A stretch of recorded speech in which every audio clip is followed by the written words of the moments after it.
The following is a presentation of the Belly Up Sports Media Network. Let me just say, after View distorting the belt to proclaim me the real world champion, I'm going to tell you all with a tear in my eye, this is the greatest moment in my life. When you walk around this world and you tell everybody you're number one, the only way you get to stay number one is to be number one.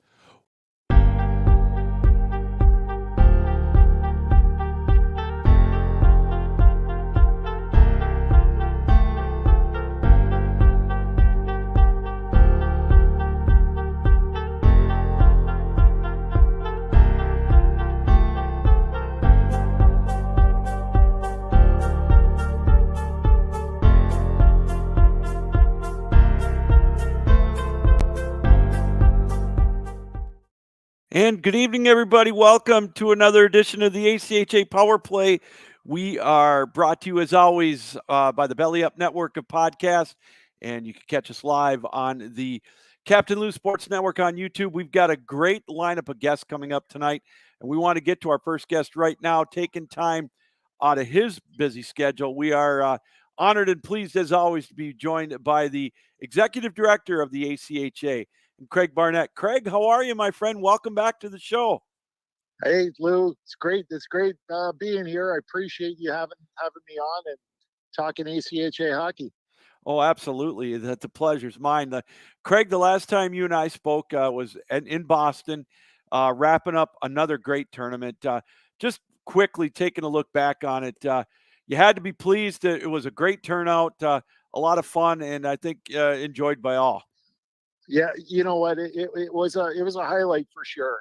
I think, and I might have said this before, but you know, when I first got this job, now like 6 years ago now, right? So Yeah. when I first got it, I mean, I had this image, you know, where I work with the North American Hockey League, and we run a big junior showcase out of Blaine, Minnesota, which has 8 sheets of ice, you know, and it's just.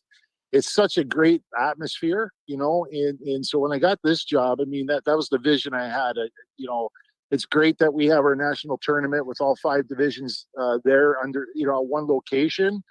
But when you can have it at one location under the same roof at the same time, like it was, you know, it's always about the student athlete experience. Right. And I think the student athlete experience was phenomenal from the feedback we got, but also from, you know, a fan experience, you know, like it was, everybody was in the, you know, the main lobby upstairs, and, you know, you can walk to all the rinks. You had 8 college games going on at one time on most days. And, you know, and if you couldn't be there, you know, they could sit at home and listen to Lou Gamlin and company on the broadcasting. Yeah. So we had a great time there. I thought the staff was incredible. I thought the the Sports Center group was really good to work with. Yeah. And you know, now we're excited to go back to St. Louis in that market there, which is a perfect market for the ACHA as well. Yeah, we'll talk about that in a moment here. But what I also wanted to get to is it was kind of crazy. It was a very busy time for you, because as soon as you got done with that, Craig, you had to get to the World University Games of Hockey. I think I got that right. World Cup of University Hockey overseas. Yeah. And from what I've read and the folks that I have talked to afterwards, that was another huge success for everybody. You know, again, it was, and you know, for the 44 student athletes that were able to represent either USA or Canada, with the 2 teams that we took, they did such a great job in not only, you know, representing their countries, but the ACHA and their families as well. Mm-hmm. It was, you know, it's not too often that you get to travel with teams. You know, coaches are traveling with teams all the time, but as an administrator, you know, you got a chance to fly overseas, you know, to be with these young men, you know, over a course of 10 days in a foreign country. And, you know, it was an amazing thing to experience. And, you know, obviously we were, you know, successful on the ice as well, which, you know, when you're on the ice and the puck drops, it's all about hockey. But at the same time, for those young men that be able to play against, you know, college hockey players from different countries, and the crowd was great. The atmosphere was great. The hosts were great. So yeah, it was, from Boston to Romania, and then, we got home for about 3 days, and then we were off to our annual meetings in Naples. So it was a month of, nonstop action. So, Craig, when you took this position 6 years ago, did you ever envision you'd get this opportunity to travel the world like that? No, never. I've never really traveled much. I Yeah. never really traveled outside North America very much at all. And I remember when I first got the job. I think I was 2 weeks into it, and they took a team to Barnett. That was really cool. And I was kind of glad I never went because I was still getting my feet wet. Yeah. And it's funny. Like, you grow up and you go on vacations with your family and everything like that when you're growing up, and then you get older and you hear people say, what's on your bucket list? It's like, traveling to Europe. Mm-hmm. And I was never like that. I'm like a beach guy. I love the sunshine and sunsets and sunrises, and I just want to go to the beach. But I get it now. I get it. When you get a chance to go overseas and places like Bucharest and Warsaw and places like that. It's a history lesson in the moment, right? So, yeah. So I feel blessed to be able to be part of that, and it's the best feeling in the world is watching the student athletes on the ice, enjoying the experience and playing on the same team as guys that they play against during the season. But with us having two teams in Romania. We had guys playing against each other that play for the same college, right? So it was really a cool experience. Well, Craig, you talked about some of the experiences you had with, with the NHL and over up in Blaine, Minnesota, and whatnot. That's one of the other things. It's kind of cool that you lead into this.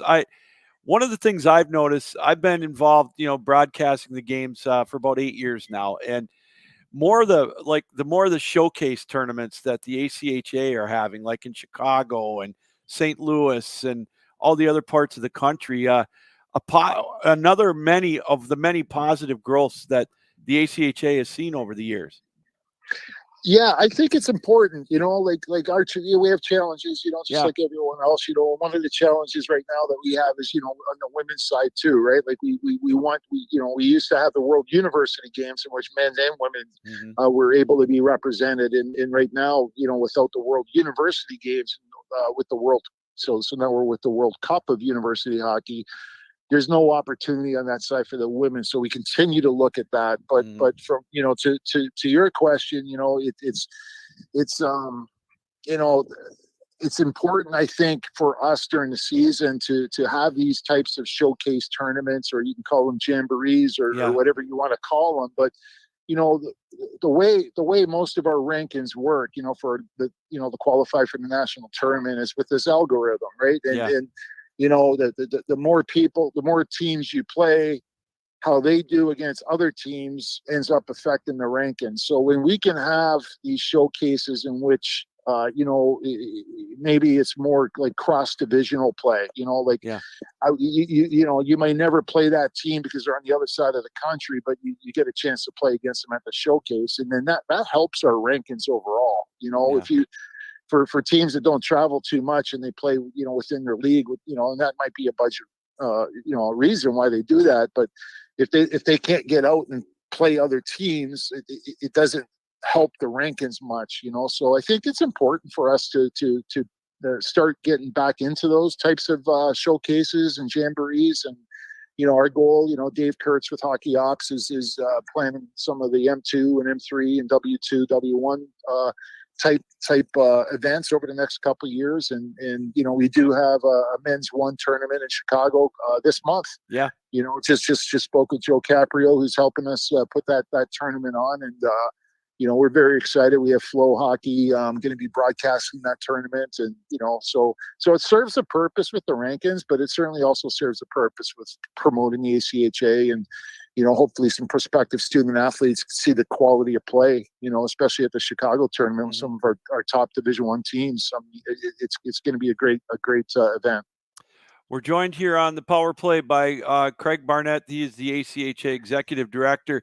Craig, I noticed this week, or actually I read it today, that Saginaw Valley is they're bumping up to Division I, another school here in Michigan moving up. And this year, the University of Mary started in D1.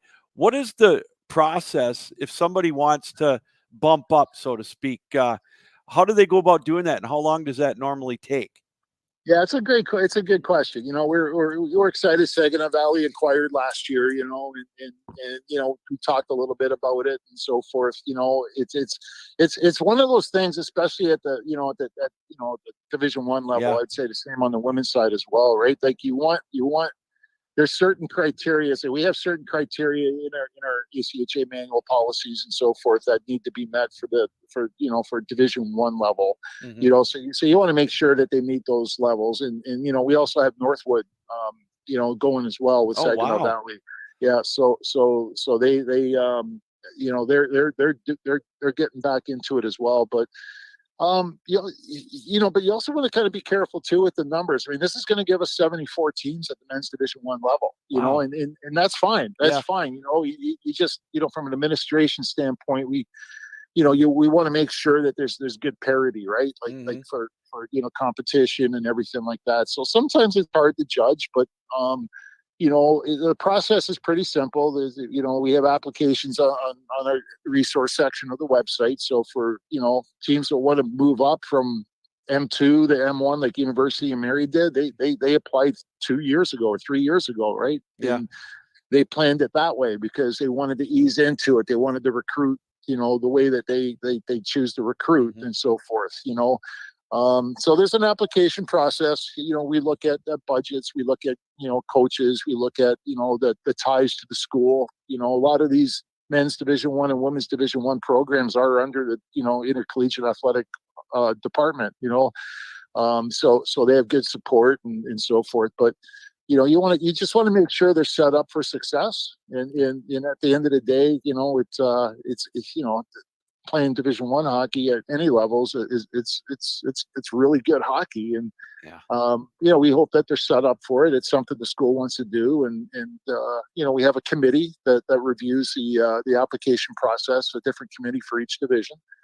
and they met the criteria. We're kind of going through some changes within men's one with our leagues themselves, and in this having Northwood and Saginaw Valley coming in helps with some of the divisions, so it's helping the ACHA as well, and we're helping them, elevate their programs to the top level. And I think there might be a possibility of seeing another one or two happen here with an announcement. Maybe not for next year, but the year after. Have you ever been to a game at that barn at Saginaw Valley? It gets crazy, doesn't it? I haven't been there yet, but I talked to their head coaches on the show last year, and I had other game I had to broadcast. But he said if you come up for a game, the lineup is around the block or around the barn to get in, and so I have no doubt that they're going to be successful at the D1 level. They're going to the kids and the fans are going to come out for sure. Yeah, it's obviously it's Michigan, right? It's one of the big the big 3 M's, and there's instant rivalries, right? So I think it's going to be good for all of college hockey to see that. So we're excited about them. There's a lot of enthusiasm, and then again, it's it doesn't bump our overall numbers up right now, but it certainly bumps up the men's one level now, and that's what it's about. They want to compete, and they're putting their program in place to be able to compete at that level. And so now the onus is on them to build the program the way they wish to do so. There you go. Hey, I saw earlier in the year, Craig, the ACHA named Larry Rocca coach in chief. What does that entail? So we're very fortunate to have Larry join us. Mike Littenberger was our coach in chief since I've been here. Okay. In years prior to that. So really what the coach in chief does is he's our liaison between USA Hockey and the ACHA. There's requirements that coaches need to meet each year, from an educational standpoint. They have to do their coaching education programs and so forth. Not only that, but they're obviously they also have to do safe sport training and also background checks and so forth, right? So the coach in chief really is our person to make sure our coaches are on track with what's compliant via USA Hockey and with the education program. So Larry brings to the table. Larry's a former. He actually joined us this morning in our first organization committee meeting with St. Louis for nationals this year, which is really cool to have the coach in chief on that call. But he used to coach at Penn State University in the ACHA and went to the national tournament 3 or 4 different times.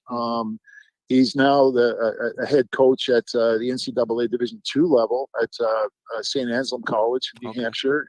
But he's also the coach in chief for one of the districts under USA Hockey's umbrella. So the credibility that Larry brings to us is great. Mike did a fantastic job. Larry's gonna, take that, fill those shoes and take that next step, because it's a role that we need to make sure our coaches, stay on track. But more importantly, they want to be better coaches, and they want to learn from, you're always, as a coach, you're always trying to better yourself. And he's going to be able to put some educational programs together to make sure, one, that we're compliant, but two, that our coaches continue to develop as, being able to build strong teams. Well, you mentioned St. Louis, Craig. The road to St. Louis has begun. Obviously, it's going to be a great fit. We're going to be there for a few years to come. But I've talked to you this before, but refresh everybody that's watching and listening. Your road goes 12 months now, but we're 4 months out, maybe a week before puck drop for the opening games of the tournament in St. Louis. It's going to be here before you know it. But what do you do right now? Like, let's say for the next couple of months before the sprint really happens. Yeah, we're excited. As soon as you say, a smile comes on my face when you mention St. Louis. You know what? We had such a great tournament there in 2022. That NHL team is very much involved. Right from the president, Chris Zimmerman, whose son played at UMass in the ACHA. His right hand person, the CFO with the St. Louis Blues, Steve Chapman's his son's a freshman last year at Arkansas in the ACHA. So there's strong ties to it, right? So when you go to a market like that, but that's it's not one of the largest NHL markets. It's a mid-sized market, and St. Louis is a phenomenal city and supports hockey so well. We just had a great experience, and you throw in the involvement with the St. Louis Sports Commission, and Chris Roseman and his team, and we walked in, we were set to go. We hit the ground running, and it was just it was the best. I felt at the time the best tournament we had. The brand new facility that the Blues practice in, the Centene Ice Community Ice Center. Maryville University, brand new rink at the same time, that we use for some games, which we'll use this year for some W2 games and men's 1 games, because our men's 1 national tournament bracket is expanded by 4 teams. So now we're bringing 82 teams to St. Louis. So what we do is we have our hockey ops people. We have our coordinator of national tournaments, Russ Slago. We have, our staff people, and then the people from St. Louis. So we've hired 2 interns from the Maryville University Rawlings Sports Management Program that are going to play pivotal roles for us in terms of putting on the event. So what we do is, starting in November, we'll have 2 organizational meetings in November, December, and January, and then we'll have 1 in February and March. And there was about, I think there's 14 of us on the meeting today, and we just start with the task list, and we get together, we talk about the task, we talk about expectations, responsibilities, everything from athletic trainers to locker room setups to schedules to Zamboni times, the puck drop times, warm up times, you name it, right? Hotels and pucks and practice pucks and protocols and you name it. So it's a very successful meeting that we have. And, it's just what we want to do is we want to eliminate as many surprises as possible by the time we show up in March. And by doing it this way, working with our hosts that know they know that region, they know the people that run the rinks. Obviously it's a unique event. We have 5 individual national championships going on under one roof. Yeah. Because each division is a little different. And so it's very beneficial for us, these meetings, and it's exciting. It was exciting today to have the first meeting, and I was telling somebody earlier that there's going to be 8 of them, so we're 1 down, 7 to go. Well, Craig, you got me fired up. I can tell you, as soon as the Lions make the Super Bowl, I got a month to go, then the national tournament. How about that? It's everything. Everything changes, right? Everything changes. But now we're excited, and I got to throw it out there. I'm really excited about this. We're moving the annual meeting. It's been in Naples, Florida for 30 years, right? Uh-huh. A long time. And the background is that the place we used to have it at, the Naples Beach and Golf Club, which was fantastic. It was able to accommodate not only the ACHA meetings, but prior to that, and in conjunction with the ACHA for the last 17, 20 years with the American Hockey Coaches Association. So they bulldozed that down about 2 years ago, just like everything else in Florida, building condos on the water. Right. So we moved our meetings. We were unable to be in conjunction with the American Hockey Coaches Association. So there's some value and benefits that our coaches used to get that we were just not able to provide, or wasn't provided to have, over the last couple of years. So, just like anything coming out of COVID, I felt that this is a restart opportunity. Yeah. And you know what? We're going to Nashville, Tennessee. So, wow, that's going to be, you're going to enjoy that, I'll bet. It's obviously it speaks for itself, but it's an opportunity for us now to have a facility in the Spanish Wells Golf and Country Club that we used the last 2 years in Bonita Springs is great. Yeah. But we're going to be in a meeting space right by the airport, 10 minutes from downtown, everything under one roof. We're going to be able to do some new things. Larry Roca, that we talked about, our coach in chief, is going to be having educational programs there for our coaches, which we haven't had for a few years now.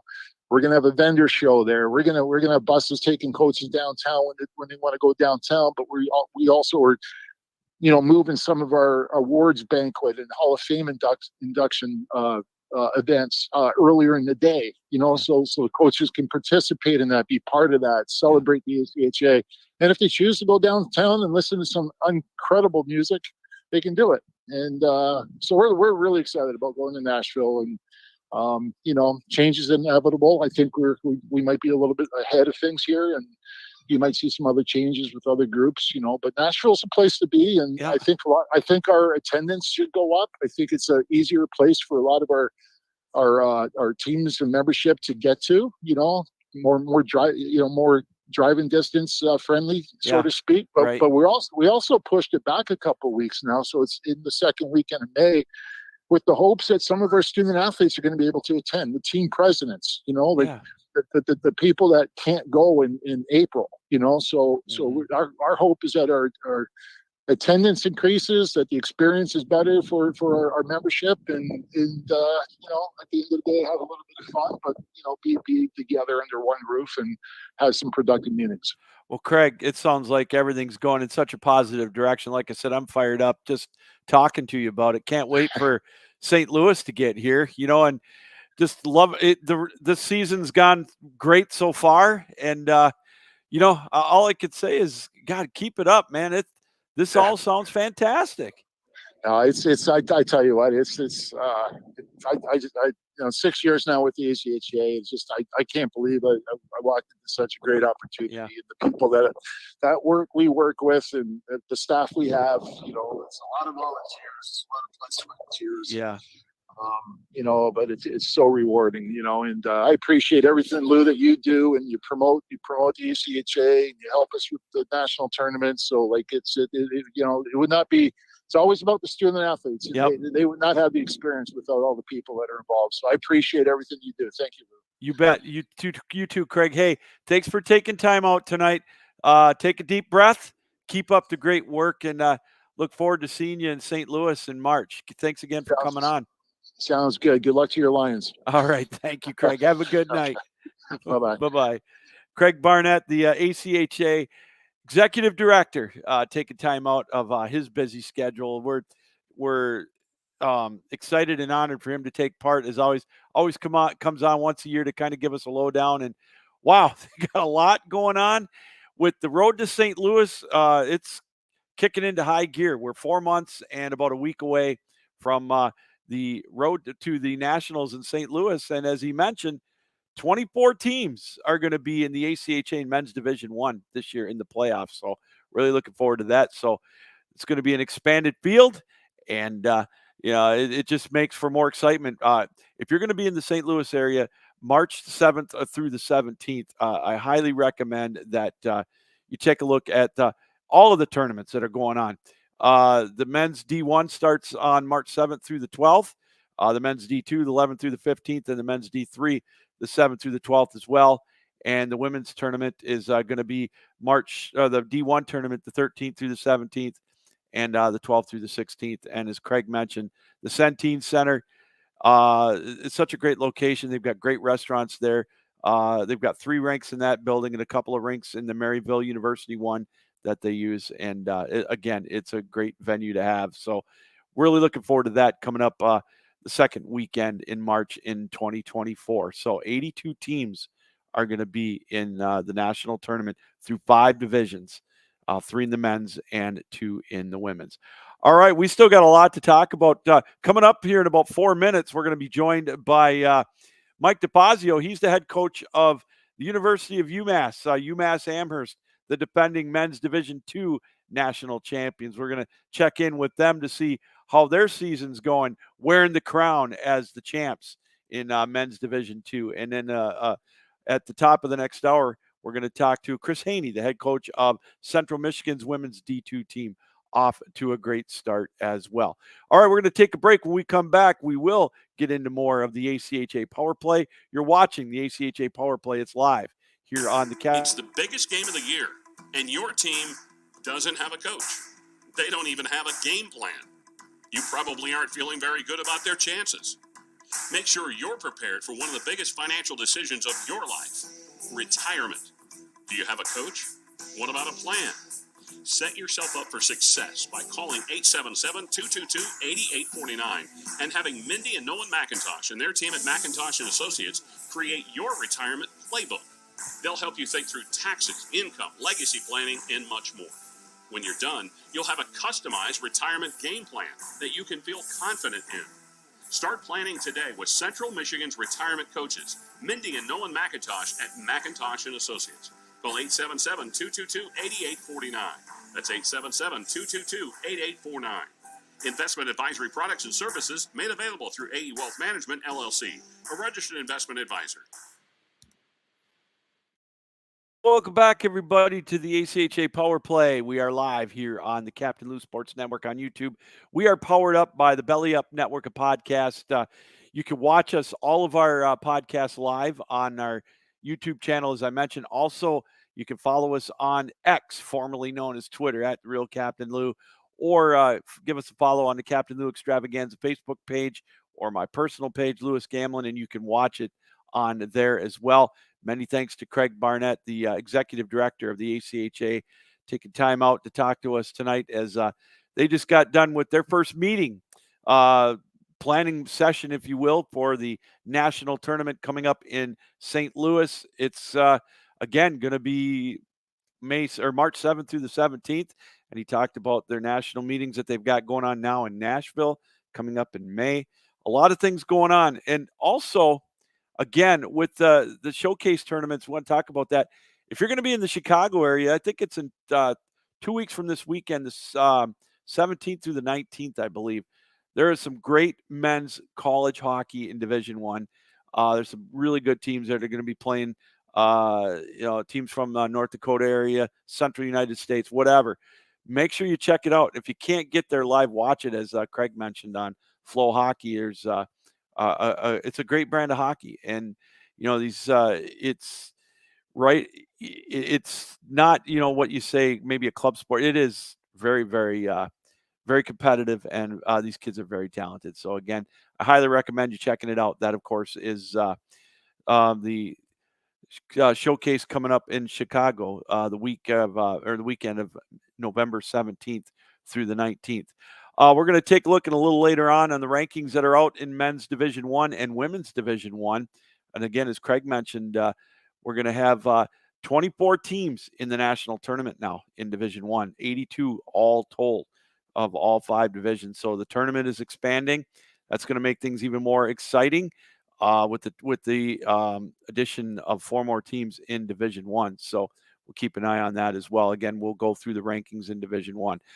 Coming up here shortly is going to be Mike Defazio from UMass Amherst. They had a nice run into the Division Two tournament last year. They've been there quite a few times. Just finally we're able to get that. So without any further ado, let's go back to our guest line and let's bring in the head coach of UMass Amherst, Mike Defazio. Mike, hey, thanks again for taking time out to come back on the show. How are you? Absolutely. Thank you for having me. I'm doing well. How are you? I got a night off tonight. So hey, worked out well. Heck yeah. You can you can check out the pages and see how good my Detroit Lions are doing. Yeah, pretty damn good. I was actually just talking about that at work. We don't know how to act here in Michigan with the Lions playing so well. It's been 30 years since we won a division, but I digress. Let's get you talking about what we want to talk about, and that's UMass hockey. I know it seems like forever ago, Mike, but again, that run that you guys had in the 2022 national or 2023 finals was excellent. You guys got over the hump and were able to get to the top of the mountain. Yeah, it seems like yesterday, but it also seems like an eternity to go because a lot of things have happened. We've had a lot of celebrations, a lot of regrouping.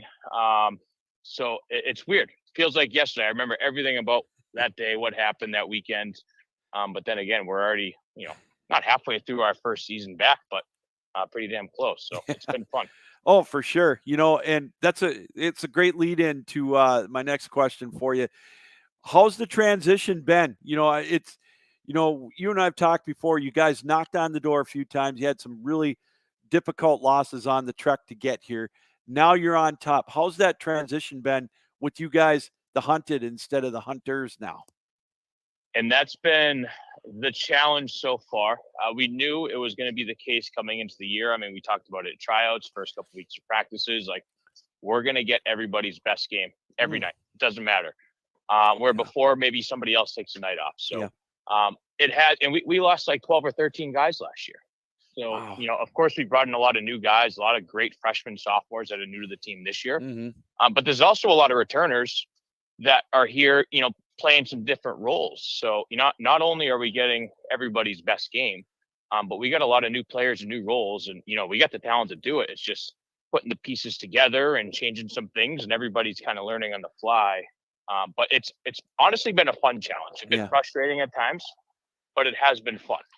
It gives us a little challenge to go home with, the long rides home, to talk about it. Yeah. How can we flip this guy? How can we get this guy going? So, well, as a head coach, Mike, I'm sorry, I didn't mean to interrupt you. That's got to be something I think you'd rather have that kind of challenge as knowing that you won, as opposed to maybe not knowing what that's like, right? And that's been the other part of it. It's like, relax. Like, let's have some fun. We won it last year. Yeah. Like, nobody thought we would. We did. So just embrace it. Like, it's going to be a challenge, but, in a weird way, the pressure's kind of off. You're going to every year like, hey, we got to win. And, no one expects us to win, but we did that. So many teams have been trying for so long. Mm-hmm. So let's just have fun. Like, we already did it. We know what it takes. Let's fight through these challenges here out of the gate. Get it going. And then, hopefully we hit our stride towards the end of the season, just like we did last year. So in many ways, not in a lot different of a situation coming into Thanksgiving, but just new challenges. Yeah. So. That's funny. I remember you talking about that vaunted speech. I think it was you guys had right around Thanksgiving last year, whatever it did, it worked. But you mentioned guys with different roles. Can you explain that a little bit for us? Yeah. So, I mean, so this year, opening night, although we lost 12 or 13 guys, Yeah. we brought back enough skaters this season to fill a whole roster for our home opener. So we had 4 lines, 6 sets of D, 2 goalies, all that were with the program last year. Mm-hmm. But obviously, when you lose almost 3 lines of forwards, everybody slots up. So, a couple of guys that have stepped up big time, Dylan LaMonica, another one who didn't see a whole lot of games last year, but when he did, it was effective. And now this year, he's finding himself in the lineup every year and producing and playing very well. So there's a bunch of guys in that category that were maybe a bit frustrated last year with their playing time, were in and out of the lineup. We knew they had the skill, but there was just a logjam of guys ahead of them that had been there for 3, 4, Scott Chirac's case, 5 years. Mm-hmm. So now those guys are turning loose and they're getting going, they're getting comfortable. But there's no easy games right now. So that's been the fun part, though, is seeing these guys take that next step, grab the opportunity and run with it. Yeah. Well, that's great what you just said about no easy games. You guys, I don't think a lot of the hockey community, well, I know they know about the teams in your area, but they're not familiar names. Keene State, Northeastern, Bryant. I know you've played Liberty. That is at the D2 level, your corner of the world, Mike, is, in my opinion, the toughest area of ACHA hockey in Division II for the country, bar none.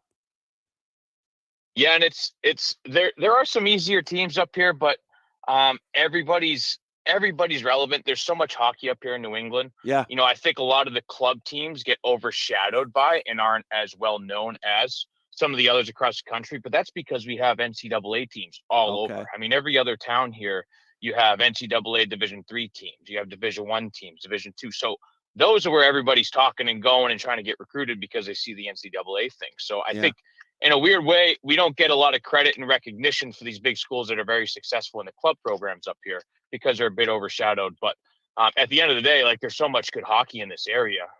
So every team's naturally going to have good players, and it makes it fun. We don't have to hop on a plane for every game. We don't have to drive, 4 or 5 hours. There's plenty of teams that are an hour and a half drive away that'll be a hell of a game, and night in and night out. So it makes it fun, relatively efficient and easy travel, which is good. But then we do, take those trips to Liberty and Florida Gulf Coast. But we all enjoy those, need those, and it's a lot of fun.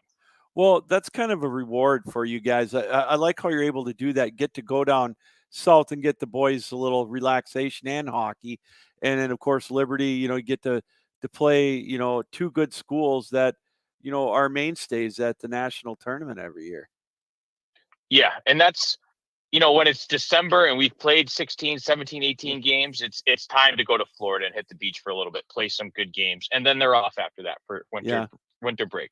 But you want to play those top teams because that's how you kind of prepare yourself for nationals. And it's something we've had to learn along the way. Like, you got to play those 3-game weekends. You got to play the national contenders, which is the Florida Gulf Coast, the Liberties, the Lindenwoods. You got to play them. Keene and Northeastern are other top teams. So you got to play those top schools if you want to, achieve anything like we did last year. You talked about some of the guys that are returning. You got Will Trishita, Christopher Roy, Thomas Milne, again, right up there leading the way. But as I've said to you last year, your team is so balanced. You've got so many people that are on the score sheet that, that's got to make it a little easier for you. Yeah, it doesn't make it easy for me by any means. The coaches have more of a tough time trying to figure out who to play every game. But it's easy in a way where, we can plug in guys when we need to. Right now we have a bunch of injuries, but guys can step up and learn that role and get that experience. And I think that's what's unique about us. And maybe you saw last year at Nationals is, you play a team like Concordia, Wisconsin, who's very top heavy. Yeah. We don't have that high end skill like some of those other schools do because, frankly, they're going to the NCAA schools that are surrounding us. Yeah. So we have the luxury of having those above average guys that are in the area that, hey, I just want to get to school and I don't want to play junior prep school, that are all very solid. So it's every year we just have a deep team of 5 or 6 lines. And that's what kind of won us everything last year, is being deeper than some of those other teams, because as the tournament went on, we were just healthier. So again, it's a good problem to have for us. It's challenging for the coaches because we have to make some tough decisions, but having that depth is what separates us. I wish we had the super high end skill guys, but we don't need that, and you don't have to live and die by it. So, and the guys that we have are plenty skilled to get the job done. So it's, like I said, it's a fun challenge, and trying to get these all new pieces this year to fall into place and experiment and try new things and change things up. It's been fun and exciting. Mike, you guys, the season starts in, August, late August with practice, and you guys start playing right around the beginning of October. Does your coaching style change after the Christmas break, knowing you've only got maybe a month or so left in the regular season? Then you've got possibly the regionals if you're not fortunate enough to get the top two. Does your philosophy change at all in the second semester?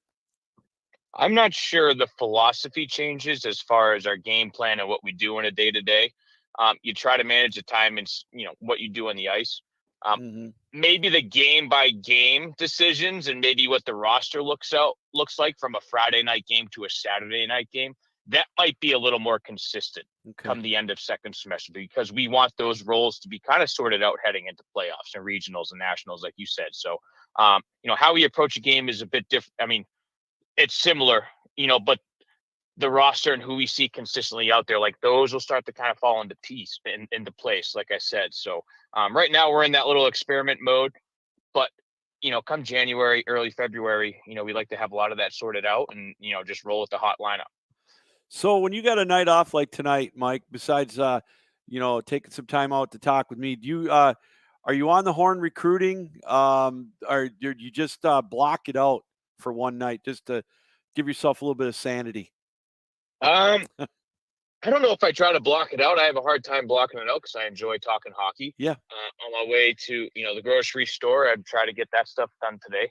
But it's, I was talking to a junior coach who has a few guys interested, and then it's, run around the grocery store, hop in the truck and have this conversation. So you try to get away with it, but at the end of the day, like, it's not something I hate. I don't look at it as a job. It's fun. And when you get to talk hockey, it's like, it's not a chore at that point. So I don't really take days off unless I'm away with the family or on vacation. Then I'll try to unplug. I don't think I've ever talked to a coach since I've been doing this that said it's a chore. And I could tell in your voice that it's not, that you really genuinely enjoy it.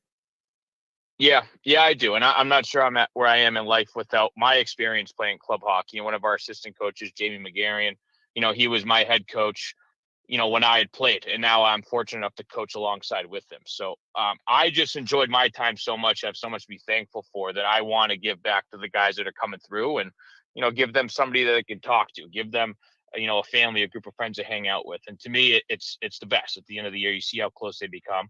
And last year, us winning it all, now it's like you can't get enough of it. And now you want to continue to do that because you want to reach that feeling again. So it's fun. I have a day job.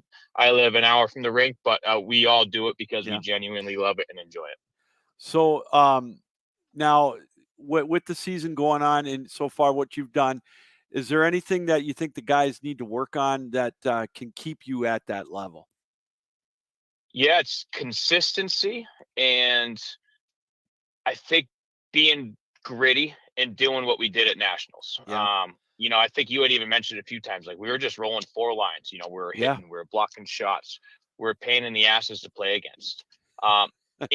We're doing that, but not for a full 60 and not every game that we get on the ice for. So as soon as we start to figure that out, and we didn't figure it out for a while last year either, it took some time for it to click. But again, same message as last year. Like, we got the skill to do it. We got the guys to do it. We know that. We're confident in that.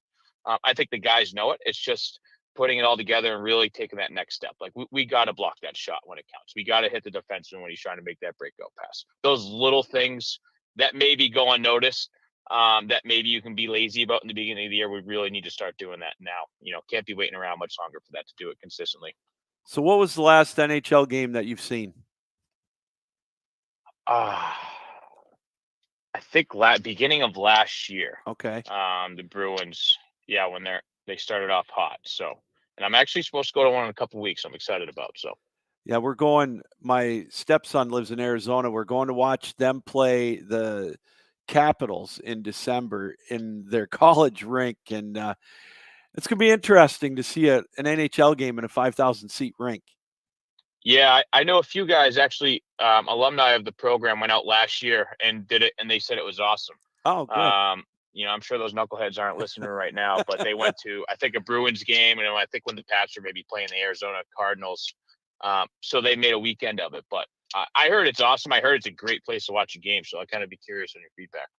Yeah, I'm looking forward to it. And there's one other thing that I wanted to bring up too from the tournament last year. What really caught my eye that I loved was the amount of the support that you guys got from the students and the other players from the NCAA team that came out for your championship game. I thought that was amazing. Yeah. I mean, there's a screenshot going around of a text that we sent beginning of the year as soon as we had the team picked. We're like, hey, we're going to win a national title in our backyard this year, one way or another.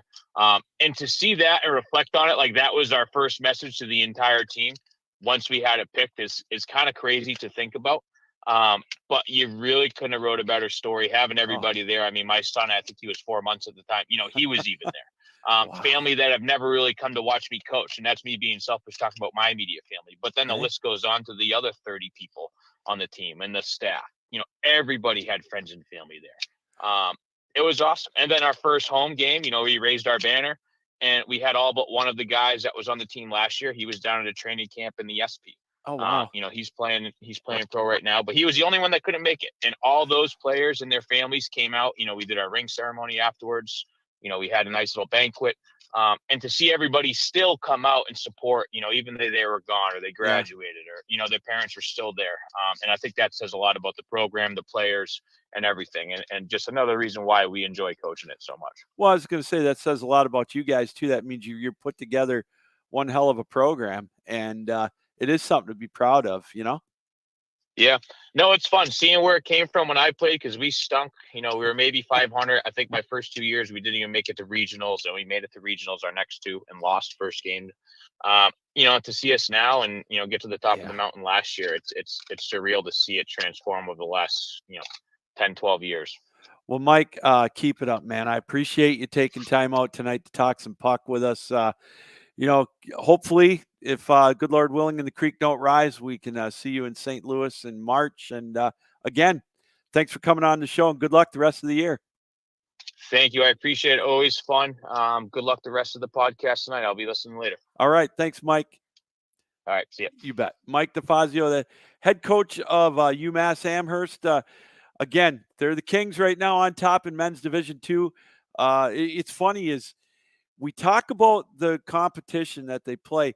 They were number one in the final rankings last year, which, in Division II, it's key because they are right now the only division that you get the automatic qualifiers for. They have regional qualifying. And, we talked to Kevin Brooks on the last episode of the show, the team from Iowa, the team that UMass Amherst beat for the national championship. And, you getting those number one and number two spots in each region is huge because you get the automatic bye into the nationals and you don't have to go through the regional play, which is, win or go home. It's single elimination. In some instances, you got to win 3 games. If you've got one of the lower seeds, which Iowa did, they had, back to back to back just to get to nationals. And, their record was 18-8 in the regular season, but they were number one in their region because we talked about the competition that this team plays. They play, Northeastern, Keene State, Bryant. Some of those may not be household names, or New Hampshire, but they're all right there. They're good year in and year out. And of course, they play Liberty and Florida Gulf Coast. And for those of you that do follow the ACHA, those are names. Florida Gulf Coast is, I don't know how many finals they've been to over the years. They're a mainstay normally in the Final Four or right there in the national tournament. So the brand of hockey at the D2 level for the ACHA in the Northeast is, it's amongst the best, if not the best area for Division II hockey. So thanks to Mike Defazio, the head coach of UMass, for joining us. And again, that run that they had to the title last year, a grind them out kind of hockey. And, they were dominant, obviously, in the final, a 4-0 win over Iowa. And the support that they had from the crowd, from the students and whatever. It's when you build up a good program and you've got a solid program and they come back like that, that tells you all you need to know about how good of a program that really is. So, all right, we're going to take another break. We come back. We're going to take a look at the rankings that are just released for the women's Division I and the men's D1. and some more. And we'll talk more. And of course, coming up at the top of the hour, 8 o'clock, Chris Haney from Central Michigan University's women's Division II team. He's going to stop by. We're going to talk some women's hockey with him. You're watching the ACHA Power Play. It's live here on the Captain Lou Sports Network on YouTube, powered up by Belly Up Sports and sponsored as well by SeatGeek. Hi, everybody. Captain Lou here. You got your tickets for Spartan Stadium yet for Michigan State playing Central, maybe down the road against Michigan? Speaking of Michigan at the Big House, you got your tickets there for Ohio State or whoever they might play? Well, I've got just the answer. If you don't, that's SeatGeek. They've got great seats available at great prices. You say you might want to go to Penn State later on this year for a ball game? Michigan's going there in November. I highly recommend checking out SeatGeek. They've got great seats, great prices, the best way to go to get your tickets. So if you want to go to Spartan Stadium or if you want to go to the Big House this fall, make sure you check out SeatGeek. And while you're there, use the promo code Captain Lou. You'll get $20 off your first purchase. That's SeatGeek. Use the promo code Captain Lou for $20 off your first purchase. SeatGeek.com, the best place to go to get your tickets for this fall. Welcome back, everybody, to the ACHA Power Play live here on the Captain Lou Sports Network on YouTube, and of course, as we mentioned, powered up by Belly Up Sports. I invite you to check out our website, bellyupsports.com. Check out the list of podcasters and shows that we have, like the 1420 Sports Bar podcast, the Corner Booth, the Corner Sportscast, the fantasy shows that we do, all of them, Theater of College Hoops. Just a great variety of podcasts that we have every week here on the Belly Up Sports Network of podcasts. And also check out the website for all our latest articles. We've got such a great assortment of sports writers that keep you up to date on all the sports, all the majors, and some of them that aren't the majors. You've got football, basketball, hockey, and baseball, and also, of course, you've got everything from pro wrestling to soccer, you name it, NASCAR. It's all covered on bellyupsports.com. And again, check out there while you're there, check out the list of podcasts that we have. Again, a lot of very entertaining, covering all aspects of sports, again, from hockey to baseball, you name it, to football. We've got it here on Belly Up Sports. We are blessed to have the ACHA Power Play in our 7th season here of doing the ACHA Power Play. And we'll be back on again next week with another edition of the ACHA Power Play with some great guests lined up as well. Speaking of great guests, coming up here in about 8 minutes, we'll have Chris Haney from Central Michigan University's women's D2 squad stopping by to join us, and we'll get catch up on what's going on in their world. They're off to a great start this year as well. So in women's Division II hockey. So, all right, let's keep rolling along here as promised. Let's take.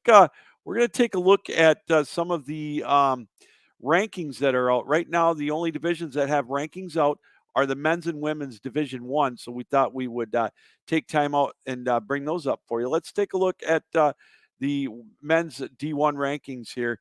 As you can see at the top, the defending champs, Minot State, they're undefeated at number 1. Central Oklahoma making a big jump. They're up to number 2 now. Then you've got UNLV at 3. University of Mary all the way up to number 4. Again, they have in such a short period of time at the D2 level enjoyed such great success. 2-time champions before they were defeated in the tournament in Boston last year. They're up to number 4. Niagara at number 5. Adrian at 6. Grand Valley up to 7. And then you've got Jamestown at 8. Iowa State at 9. Indiana Tech at 10.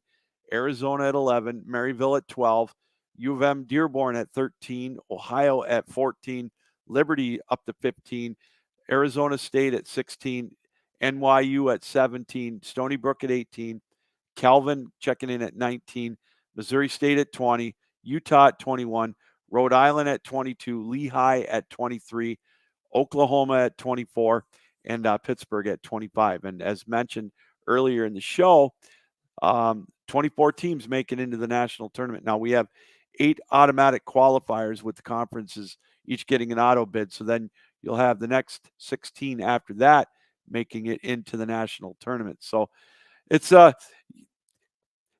exciting experience for the D2 level. or the D1 level. Excuse me. It's the one difference with obviously with the men's D1 level as opposed to some of the other divisions. It is win or go home. It's single elimination. There's no round. There's no pool play tournaments. There's no double elimination. It's win or go home. And so the sudden death mentality of the Division One tournament is intense. We've had quite a bit of overtime. A couple of years ago in St. Louis, we had the 5 overtime game. So yeah, it is. You can cut the tension, and that's why we say you can't take one shift off or a period off. You can find yourself down. You take a period off, you can find yourself down 2 or 3 to nothing, and there is no tomorrow in the Division One national tournament. But that's everybody knows that going in. So, but this year is going to be a little different. They bumped it up to 24 teams now. So that means 82 teams are going to the national tournaments in St. Louis. And so it really is going to be, it's going to be fun to watch. And so those are your top 25 teams. You can find those rankings at the achahockey.org. And also, while we've got a couple of moments here, let's take a look at the women's rankings. See if I can pick those out here. Let me see. There we go. We've got the women's rankings.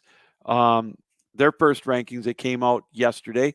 And to no surprise, the 4-time defending national champion, University of Liberty, or Liberty University, whatever you want to call them, they're ranked number 1.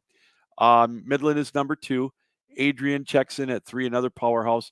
Michigan, enjoying their highest ranking since I think 2015. Jenna Tribino is she's doing a wonderful job at Michigan. They're at number 4. Maryville at number 5. Jamestown at 6. McKendree at 7. Indiana Tech at 8.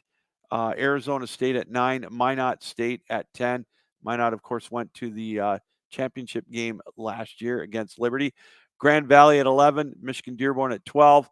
Minnesota at 13. UMass at 14.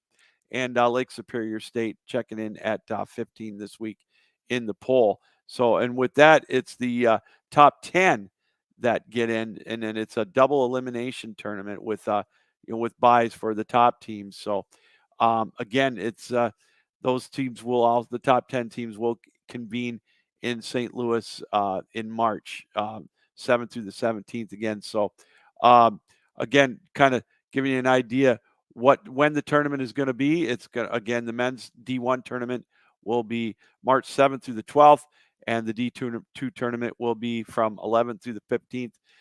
D3 national tournament March 7th through the 12th, and then the women's tournament is going to be March 13th through the 17th, and the women's D2 tourney will be March 12th through the 16th.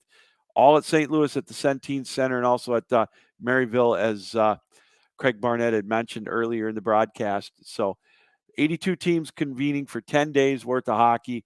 The road to St. Louis, it's so you can see 4 months and a week. So 18 weeks.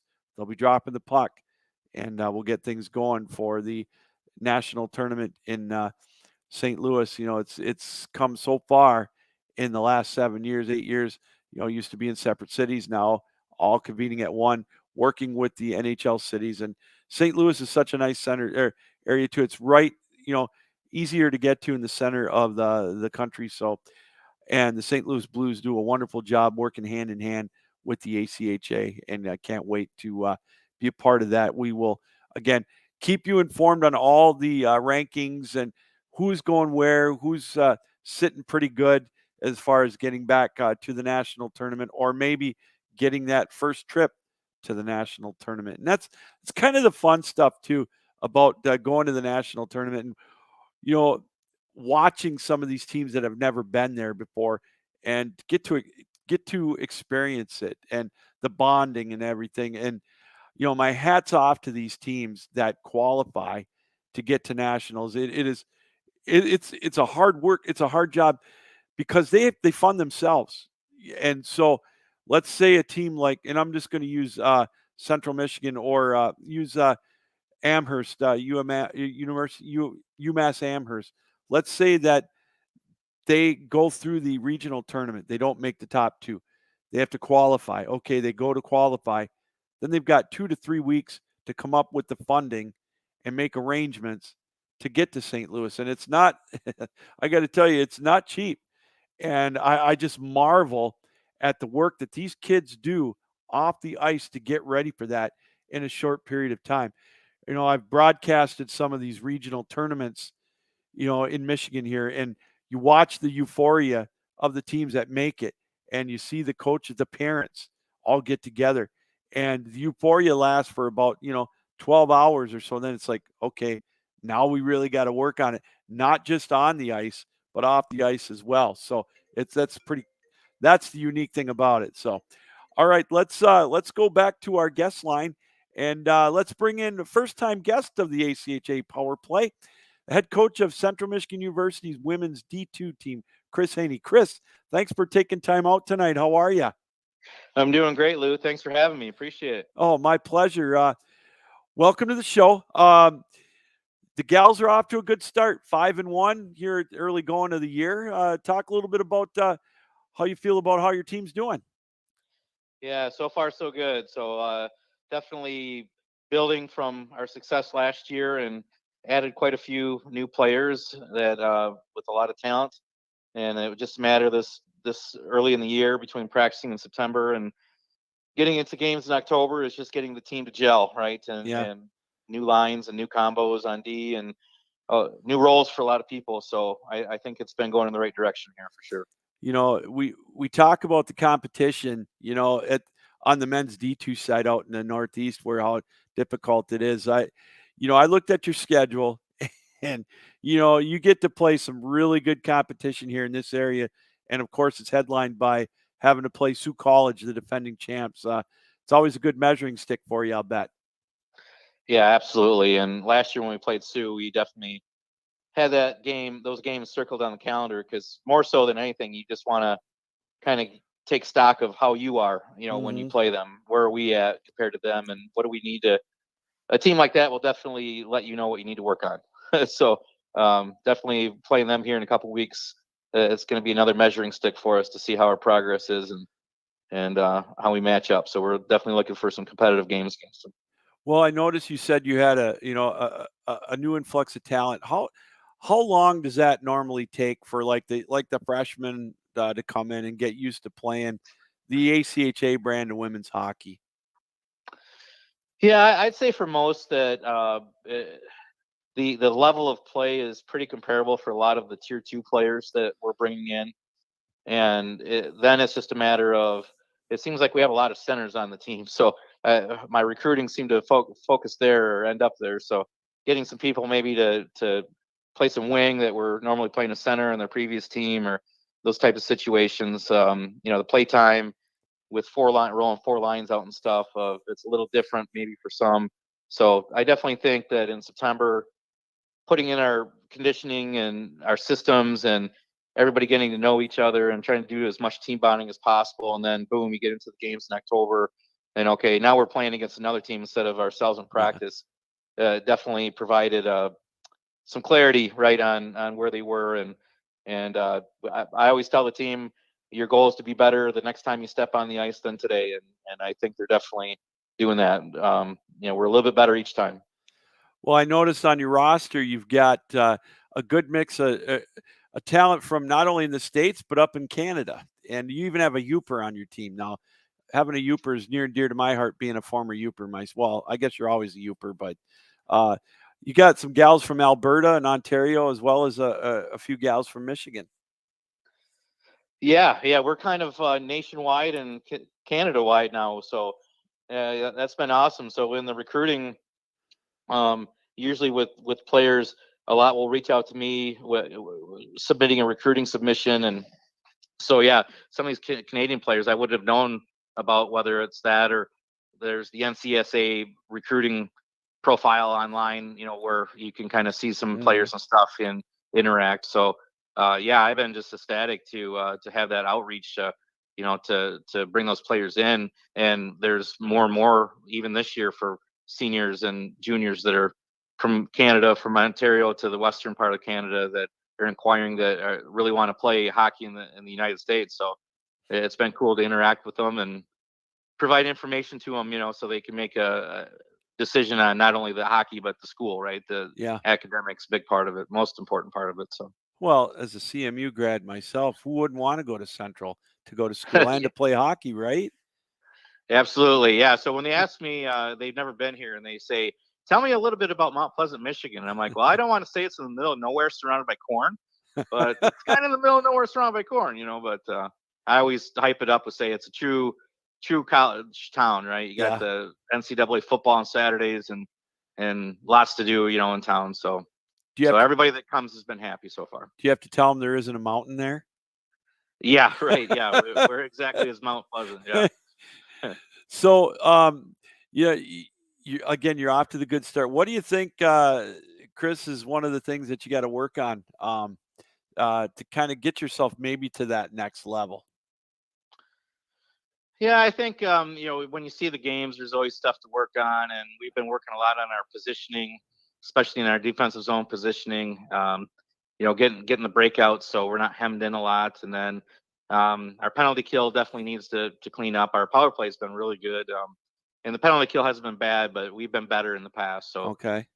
so a lot of that just well, I'd love to get the players here together here shortly, and all our games are broadcast on a YouTube channel, our Chippewa Club Hockey Network, and they do a great job of, you know, broadcasting the games and having commentary and stuff. So I want to get a hold of that and do some film review, because I think it's always a little different than me drawing on a board or saying go here, or you know, that watch yourself on tape and try to translate it and, you know, into the on the ice for the next time, right? But don't be saying that too much. You'll give Devin a swelled head, man. That guy's already got an ego. Yeah. No, I'm kidding. Devin's a good dude. They do a Yeah. wonderful job for you guys over there. I look at though I look at the stats you gals have put up so far. You know, Gabriella Nixon and Caitlin Williams, and down to like Macy Barnett on the defensive side. You know, very consistent. You know, real balance. It looks like for you guys. Yeah, and I would say that in the 3 years I've been here, that this is about the most complete team that we've had, and we're rolling out 3, 4 real competitive lines, and then so the challenge, yeah, is to find who fits with each other, and Okay. we got talent up and down the board. So for some of our victories here, you usually hand out a player of the game. You know, we hand out a hard hat and stuff, and the coaches and I always pick it before we go into the locker room, and it's like, who are we going to pick tonight? It could be 4 or 5 different players, you know. So, and our goaltending's always been our strength and Yeah. still is, but you know, to have the depth and scoring that, okay, maybe you're going to try to line match and shut one line down. Well, guess what? I've got 1 or 2 more that are going to come at you and be able to put the puck in the net. So that's a great situation to be in for sure. You know, it's funny is one thing that I've noticed with as the hockey season goes along, you know, we always hear how it's a marathon till you get back from winter or Christmas break, and then it's the sprint the last 6 weeks. But it seems like the defensive end of the hockey in January and February ratchets up. And I see you talk about your goaltending. Brianna Schreier and Laura Abraham look like a pretty good duo for you. Yeah, they've been with us since year one, and that first year as freshmen, you know, they were facing sometimes 80, 90 shots a game, and Bree's mom likened it to shooting machine guns, pucks out of a machine gun in front, you know, and so they kept the faith and didn't get down, you know, on that first year, and I just kept telling them like, hey, give us a chance, and we're going to build this, and you know, it's to the point where you know, it's a lot more realistic on the shot totals, right? It's Yeah. maybe 20, 30 a game instead of 80. So yeah, so anytime, and you've been around hockey, that you know, the game that a team plays a certain way when they know that they've got a goalie net that they are confident in, and we just play a real sometimes aggressive style just because we know we got that goalie net that's going to stop the puck for us. Chris, you talked about recruiting and, you know, about the different sources that you use. Do you rely on your players for word of mouth to help out with recruiting too? I do where possible, yeah. Sometimes there'll be a friend of a player that, hey, tell me, you know, about CMU and what your experience is. And initially, usually for the most part, the first contact between a player and the team is myself. And then once we kind of have that initial conversation, whether it's a Zoom meeting or a phone call or something like that, if they continue to have the interest, I always will broached that to them, like, hey, if you want to meet the players, we can do another Zoom, and I'll bring a couple in, especially maybe a couple that are in the same intended major that they want to get into, and then they can speak more to the classes that they're taking or their experience, on campus life and all that. So we definitely want to help them make an informed decision. So any information we can provide to them, we certainly want to do. I look at your schedule. You mentioned you got Sioux College coming up, but you've got some teams. You got Notre Dame coming in this weekend. Then you play down the road. You play Ohio State. Besides some of the local schools, Bowling Green and Aurora, kind of a neat mix to kind of shake or mix things up a little bit. Give you some new teams to play. Yeah, absolutely. And Aurora, Chicago is a new team this year. They've had a women's NCAA D3 team, and now they've got the ACHA team. So we're excited about going there to play. And I've been trying to get Ohio State on the team or on the schedule for a couple years. So I'm excited to finally get them, because it's good not only for just to play some different teams, but for the rankings. I think that the ranking is a truer ranking point total when you play teams outside of your immediate conference, right?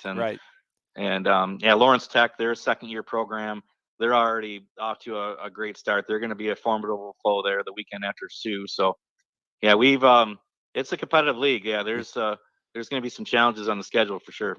Oh, without a doubt. Now, do you guys do you have a league tournament then at the end of the year? And does that do you get an automatic qualifier? How does that work if you were to knock on wood be able to qualify for nationals? Yeah, so this year, in previous years for the CCWHA that we belong to, it's mostly been a 9-team league since I've been involved. Okay. And then Aurora and Lawrence Tech are probationary members this year with the intent of being full-time next year. So in the past, it's been the top 4 in the standings. Everybody plays each other two times. Okay. And then so the top 4 in the standings went to our league playoff at the end of the year. This year, I hear that we're going to expand that to the top 6 teams. Oh, okay. So then the winner of that gets the auto bid to nationals, and then the next 3 in the rankings in the central region, which is mostly our league teams anyway, would be going to nationals. That they would also get bids. Right. Well, that'll be exciting to follow coming up in February. It's always a fun time of year, though, isn't it? Playoffs are the best part of hockey. Oh, yeah. No doubt about it. So, Chris, tell us a little bit about your experiences, in hockey before you became a coach at Central Michigan. Yeah, so as a kid, I my first love was hockey. I always wanted to play, and just kind of in a situation where I lived, and my parents being able to afford it. I didn't play organized hockey as a kid. I was the pond hockey kid. Yeah. I was out on the pond as soon as the ice froze. I was out there, and then they froze a rink in town, and we were there all the time, and always followed the game. I mean, my first memory, I'm 50 years old, so my first memory of hockey was the Miracle on Ice, right? Okay. The 1980 U.S. team, and then being from Michigan, then I started following hockey, and that's when Steve Yzerman came to the Red Wings, and been a fan ever since. So excellent. So then getting into my first real job, my career job, as you call it, when I was in my early 20s, the first thing I did was buy a full set of gear, and we organized a men's league team, and I've been playing ever since. I've been playing almost 30 years now, organized hockey, and then with the coaching. So what's your secret if you're 50 years old, man?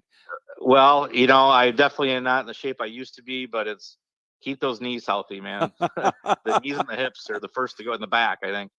So how long have you been in coaching?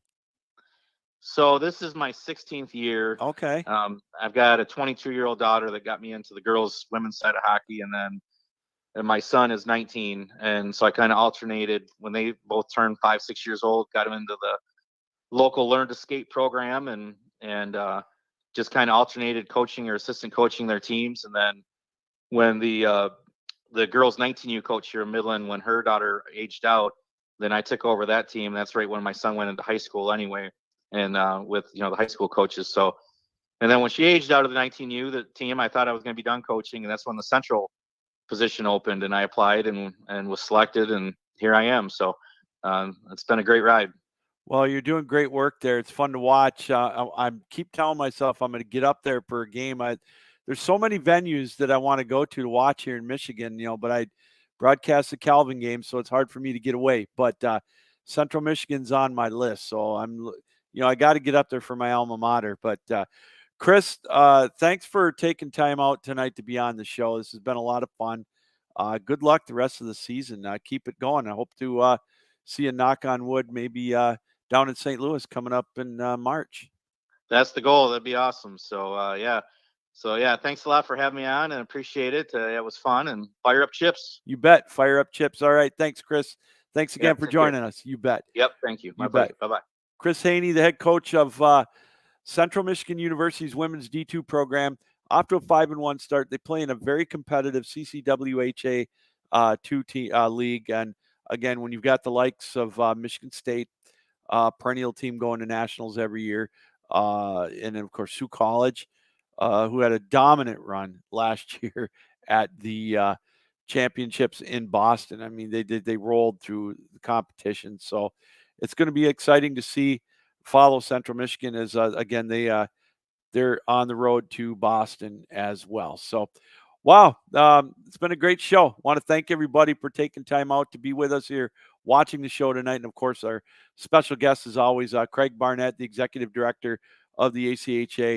A lot of fun stuff going on with the road to St. Louis. The ball's rolling with them, with the showcases coming up, throughout the year in all the different divisions. And so his plate is full, and I really appreciate Craig taking time out. Mike Defazio from UMass Amherst, the head coach of them, the defending men's D2 national champions, off to a good start again this year for them. The grind has started. Again, the focus is getting at the D2 level in the men's. The focus is getting one of those top 2 spots in men's division in each region, so you don't have to go through that grind of the regional tournament coming up in February of 2024. So we want to thank Mike for joining us, and of course Chris Haney, the head coach of Central Michigan, taking time out tonight to give us an update on the women's D2 program, and they're off again to a great start as well. All right, that's going to do it here for another edition of the ACHA Power Play. We, again, thank everybody for taking time out to join us. We got a great show planned again coming up here shortly, so stay tuned. Again, we invite you to subscribe to our channel here on the Captain Lou Sports Network. That's where you can see all of our shows, the ACHA Power Play, the Captain Lou Extravaganza, the high school shows that I do as well for football, all of that right on the Captain Lou Sports Network. So I invite you to be a subscriber to that. And, of course, follow us on the Belly Up Network of podcast as well, Belly Up Sports. We're powered up by them, and of course, SeatGeek. If you're going to go to that big game, I invite you to go to SeatGeek and use the promo code Captain Lou for $20 off your first purchase. It's that simple. SeatGeek, the official secondary market of Michigan and Michigan State athletics. All right, everybody, enjoy the hockey this weekend. Some great games in the ACHA, and again, be safe, have fun, and enjoy the hockey. And until we see you next time on the ACHA Power Play, this is Captain Lou saying, keep your heads up, keep your sticks down, keep your feet moving, and as always, keep your minds open. Good night, everybody. Thanks again for our guests joining us, and thanks for you for taking time out to watch us. Until next time, Lou Gamlin saying so long.